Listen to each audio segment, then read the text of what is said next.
I really hesitated when I made this video. For one, I cannot just easily separate Russian guns from Russian politics. Of course, unless you are living under the rock, you should already know about the war between Russia and Ukraine and how Russia appeared to have started it. I just don't want to get stained by the idea that featuring Russian firearms means that I am supporting whatever the Russian government is doing. That's not the point here. What I am after here are good guns. And even if they aren't made in America, if they are good, I am going to showcase them here no matter what. Again, this channel isn't about politics, so there's that. With that being said, allow me to introduce myself again. I am Ted from Line45. In this episode, I am going to feature some of the best Russian firearms that currently exist. Of course, before we get underway, please remember to hit the like and subscribe buttons. I know it is a chore, but these simple clicks help my channel immensely. Now, let's return to the video. Saiga 12, Model 340. One of the most notable Russian shotguns to ever grace the firearms market is the Saiga 12. Introduced in the early 1990s, the original Saiga 12 is a semi-automatic shotgun that was built around the AK-47 platform. It has multiple applications, such as practical shooting and law enforcement, but it was also made available for civilian use.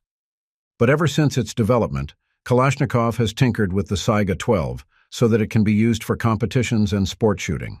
Eventually, this gave birth to the Model 340 of the Saiga 12.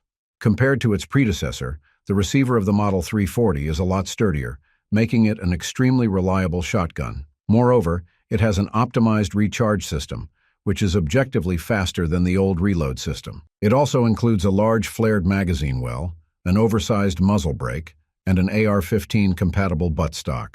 This 12-gauge shotgun has a 10-round capacity and shoots both 12 by 76 mm and 12 by 70 mm ammo.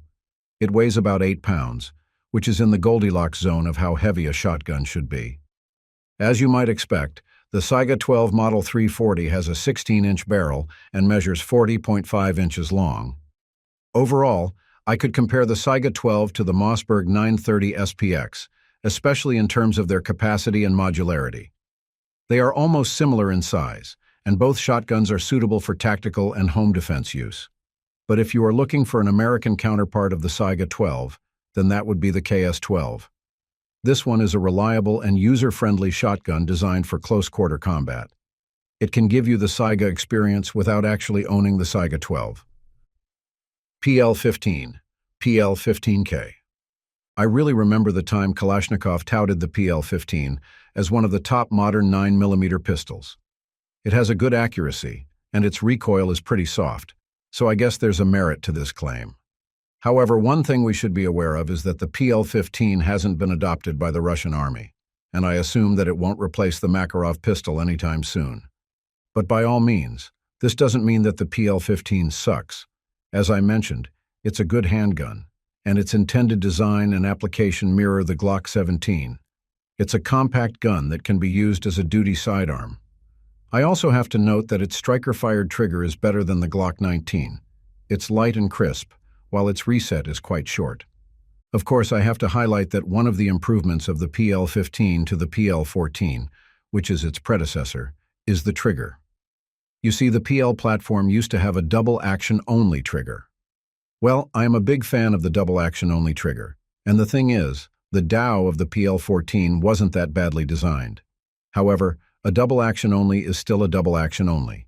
Its pull is stiff and the reset is long, which aren't the things you need for a gun you intend to become a primary sidearm of the military. It's a good thing that it already uses a striker-fired trigger and incorporates manual safety on its side. Moreover, it's not a polymer-framed pistol. Instead, it has an aluminum alloy frame, making it more appealing to those with polymer phobia. Plus, this pistol has a low-bore axis and an extended beaver tail, similar to various Steyr and Glock handguns, so shooting the gun is a lot easier. Amarant Sniper Rifle. I am not sure if you are familiar with the Chukavin sniper rifle or the SVCH. This is a sniper rifle that was designed to replace the SVD sniper rifle of the Russian military. Of course, it has some notable qualities that make it an excellent military gun. But just this 2020, Kalashnikov decided to introduce a civilian variant of the said firearm, which is the MR1. Both the SVCH and the MR1 feature bolt carrier groups that move along a top rail in the compact steel upper receiver. With such a design, the lower receiver gets minimal stress. Because of this, the lower receiver can now be constructed from lightweight materials, such as aluminum and polymer. The MR1 has an aluminum lower receiver, by the way. There are two chamberings for the MR1. One is 7.62 by 54R, and the other is 308 Winchester. Notably, the 7.62 by 54R variant uses SVD mags and comes with a 21-inch barrel. It can also be purchased with a folding stock. Meanwhile, the 308 Winchester model of the MR1 is available in two barrel lengths. One is a 21-inch, similar to the 7.62 by 54R variant, and the other is a compact 16.1 barrel. You can either get these models in folding or fixed stocks.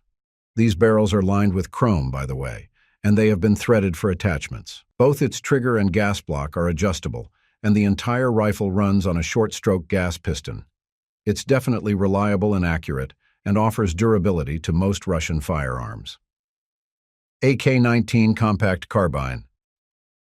It was at the Army 2020 exhibition, I think, that the Kalashnikov concern launched the AK-19 rifle in the market. Basically, this is the AK-12, but this time it is chambered in 5.56 NATO. Overall, the reception for this gun is positive, with many people, including me, noting its impressive reliability and accuracy in short-distance and mid-distance combat. But this is not the last iteration of the AK-19, as Kalashnikov revealed the compact carbine variant of this rifle in the Army 2023. Before I proceed, I want to let you know that Kalashnikov has set 3 classifications for its assault rifles, namely full-size, compact, and subcompact. So yeah, this way of categorizing is similar to our modern handguns. The new AK-19 has a barrel length of 11.4 inches, meaning that it fits the compact segment. From what I observed, many features and improvements found in the new AK-19 are derived from the AK-12. For example, its safety selector is ambidextrous, and its dust cover also works as the safety lever. Needless to say, the gun can be set into fully automatic mode, which means that it's entirely capable of shooting 700 rounds per minute, which is absolutely insane. Of course, there are also differences between the AK-19 compact carbine and the modern versions of the AK-12. One I can think of is that the stock of the AK-19 has no cheek riser, and yes, the muzzle device used in this AK-19 has a distinct design as compared to the AK-12. In particular, the muzzle device of the AK-19 can fit bayonets and includes a QD suppressor mount. Moreover, you can also fold this rifle, and once you do, its length is reduced to about 22 inches, while its full length measures 31.5 inches. By all means, you can get this gun as an alternative to the Daniel Defense DDM-4V7, as both are chambered in 5.56 NATO, especially if your ruggedness and reliability are your top priorities.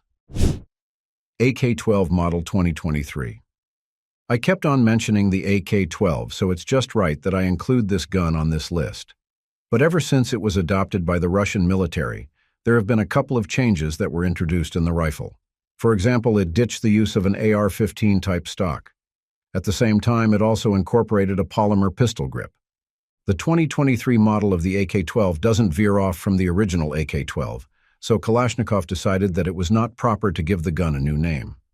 Anyway, the first notable change to the 2023 AK-12 is that its stock now features an adjustable cheek piece. For me, it's a great ergonomic addition since it lets you shoot the gun with optics as comfortably as possible. I had tried shooting an old AK-12 with optics, and yeah, its cheek weld was a bit too stiff. Hence, I find this new design more suitable for general or tactical use. Moreover, the new AK-12 no longer has a 2-round burst firing mode.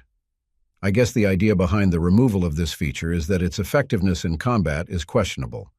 And to be honest, it made the trigger system of the AK-12 a lot quirky. Now, the safety selector of the AK-12 is already ambidextrous. Moreover, the one that appears like a safety lever is not a safety lever at all. Instead, it's the dust cover for its charging handle slot. According to Kalashnikov, the bolt carrier group of the 2023 AK-12 can't be pushed back anymore. If you have used the original AK-12, you are probably aware that its bolt carrier group can be dragged back by an inch or so when the rifle is in safe mode. Overall, I have no qualms about the tactical capabilities of the AK-12. It's a military rifle after all. With its new model, it seems that it's a good contender for the FN SCAR 16S. Both are reliable and durable, and they feature ambidextrous controls which make them easier to use. Thanks for watching. Times are tough, but I hope that with these videos we will be able to plan, prepare, and act accordingly. Take care and be ready at all times. See you in my next videos.